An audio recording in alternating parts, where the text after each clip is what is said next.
Parlemen Israel berpesta usai mengesahkan undang-undang yang memberlakukan hukuman mati bagi tahanan Palestina yang dinyatakan terlibat dalam serangan mematikan.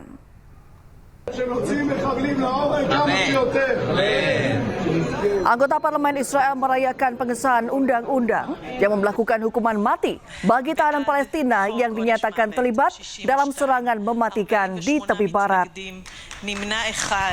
Kebijakan kontroversial ini disahkan dalam pemungutan suara pada 30 Maret 2026 dengan hasil 62 anggota parlemen mendukung dan 48 menolak. Melalui aturan baru ini, hukuman mati ditetapkan sebagai vonis utama dalam pengadilan militer Israel terhadap warga Palestina yang dinyatakan bersalah. Eksekusi bahkan dapat dilakukan dalam waktu sekitar 90 hari setelah putusan dijatuhkan. Pengesahan undang-undang ini langsung memicu kecaman luas dari komunitas dan kelompok hak asasi manusia. Banyak pihak menilai aturan tersebut bersifat diskriminatif karena dalam prakteknya menyasar warga Palestina serta berpotensi bertentangan dengan hukum internasional. נעשה תדרוך בסוף שבוע כשהדברים הם ברורים.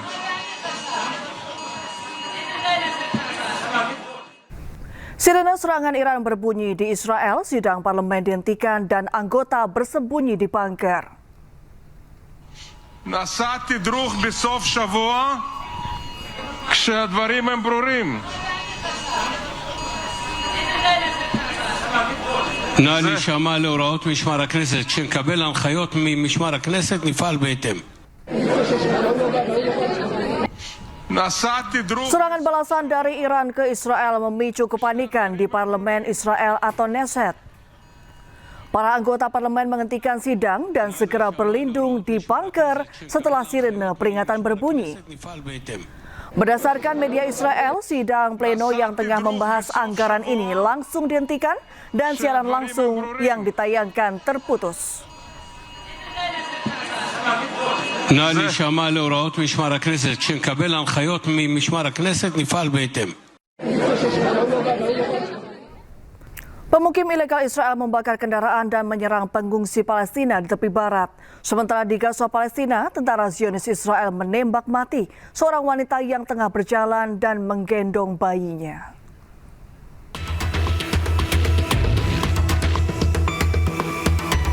Pemukim ilegal Israel membakar beberapa kendaraan dan menyerang pengungsi Palestina di daerah Al-Rahwa di kamp pengungsi Al-Arab utara Hebron tepi barat.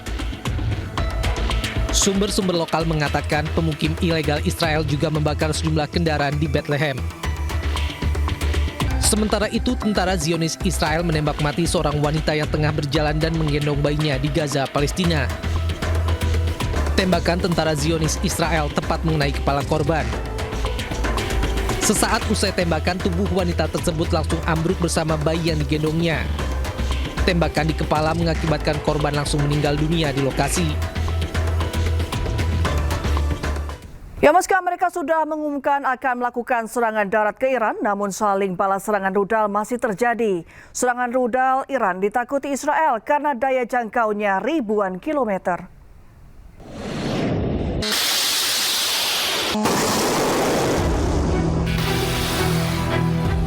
Lima pekan konflik Amerika-Israel dengan Iran, rudal-rudal Iran terus menghujani Israel serta objek militer Amerika di kawasan Teluk.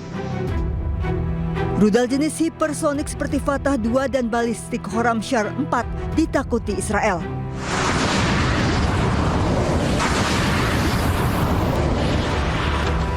Kecepatan rudal-rudal Iran dikenal ekstrim, mampu bermanuver dan menjelajah dengan jangkauan sangat jauh hingga ribuan kilometer.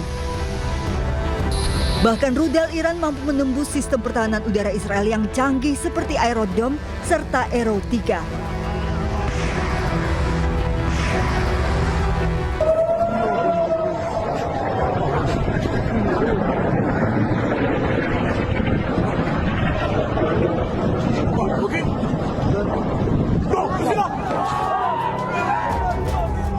Dalam rekaman video amatir, bahkan rudal Iran mampu bermanuver menukik menghindari sistem pertahanan Israel.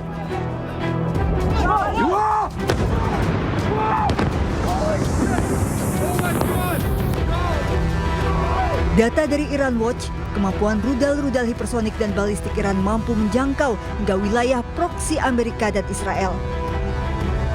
Iran pernah dilaporkan melakukan uji rudal balistik sejauh 4.000 km namun dibantah Iran. Jika melihat dari daya jangkaunya yang ribuan kilometer, bukan tidak mungkin bisa mencapai sejumlah negara di Eropa.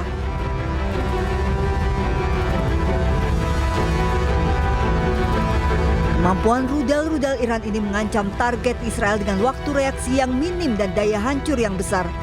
Serangan rudal Iran memicu kekhawatiran militer Israel dan Amerika karena berhasil melewati perisai pertahanan. Iran telah mengembangkan lebih dari 3.000 rudal balistik, mulai dari rudal jarak pendek hingga jarak jauh.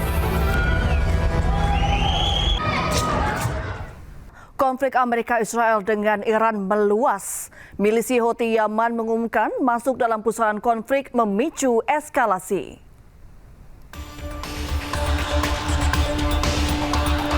Setelah Iran menutup Selat Hormuz, kini giliran Houthi mengancam menutup Selat Bab el-Mandeb yang menghubungkan Laut Arab ke Eropa melalui terusan Suez.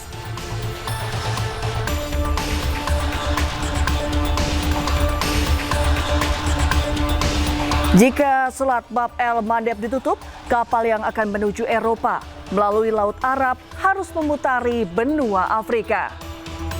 12% minyak dunia diangkut melalui Selat Bab el-Mandeb per harinya. Jika ditutup, krisis energi diprediksi akan makin parah.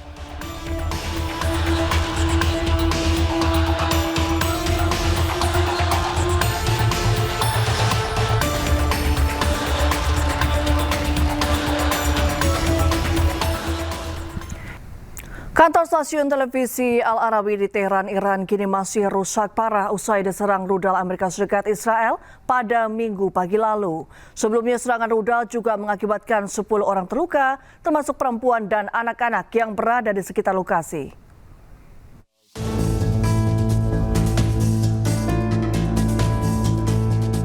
Seorang jurnalis kantor stasiun televisi Al Arabi Teheran, Iran, memperlihatkan kerusakan parah kantor mereka usai diserang rudal Amerika Serikat Israel pada Minggu pagi lalu. Dalam video, puing-puing reruntuhan masih memenuhi semua ruangan seperti studio, ruang editing, dan lainnya. Semua peralatan siaran juga rusak parah dan tidak bisa dipergunakan kembali. Padahal menurutnya, tidak ada target militer di dekat kantor berita tersebut. Sebelumnya, serangan terjadi saat aktivitas siaran berlangsung sehingga menimbulkan kepanikan di dalam gedung. Pasca ledakan, petugas menggunakan alat berat ekskavator untuk membersihkan puing-puing di dasar bangunan yang rusak.